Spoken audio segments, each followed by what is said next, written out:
Hello, my name is Hung Yi, and I'm the Management and Budget Director for Mecklenburg County.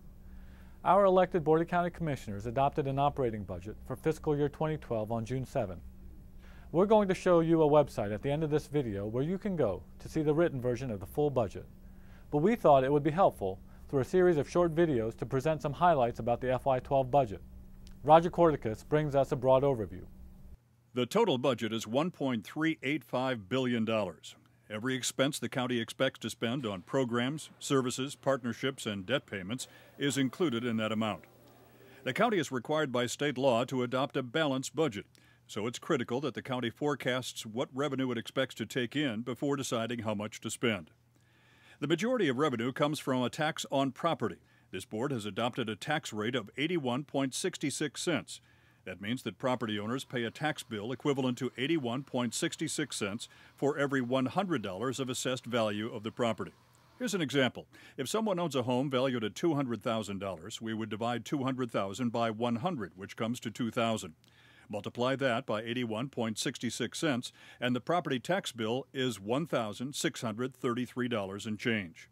Add to property tax the sales tax, revenues from various fees, and all other sources of income, and we arrive at the total available revenue for FY12. We also develop what expenses need to be included in the budget. By state law, revenue must equal expenses, so if that's not the case, we either raise tax rates to generate more revenue or cut expenses to reduce our costs so that we have a balanced budget. For FY12, the board thought it important to restore some expenses to maintain Mecklenburg County as the best place to live, work, and recreate. Here are some of the major budget decisions made by the board.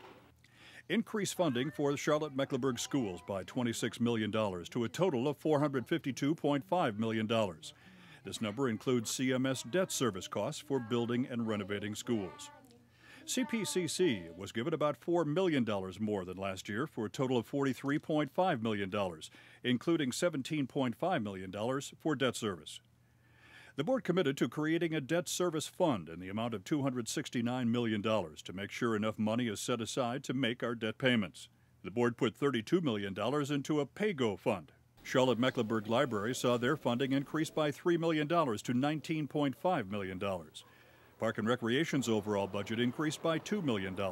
They also eliminated the $16 million the county has been paying to Carolina's healthcare system and Presbyterian Novant for Indigent Care. They restored some benefits to employees, such as the county match for the 401k 457 accounts and pay for performance increases. A great deal of thought goes into the budget. It starts with the board's strategic planning session in February, when the board identifies for staff its priorities for the coming year and identifies critical success factors around which to focus this year's budget. Over the subsequent several months, all county departments submit their budget requests to the county manager. County partners such as CMS, CPCC, and nonprofit organizations also submit their requests and proposals. Based on the available information, in May, the manager recommends a budget to the board. The board has a public hearing on the manager's recommended budget, holds several straw votes, and then they vote to approve the budget. All those in favor, raise your hand. 1, 2, 3, 4. Looks like everybody. Okay. Whatever funding increases or reductions are approved by the board go into effect on July 1st. We encourage you to view some of the other videos in this series, and if you are interested, go even deeper.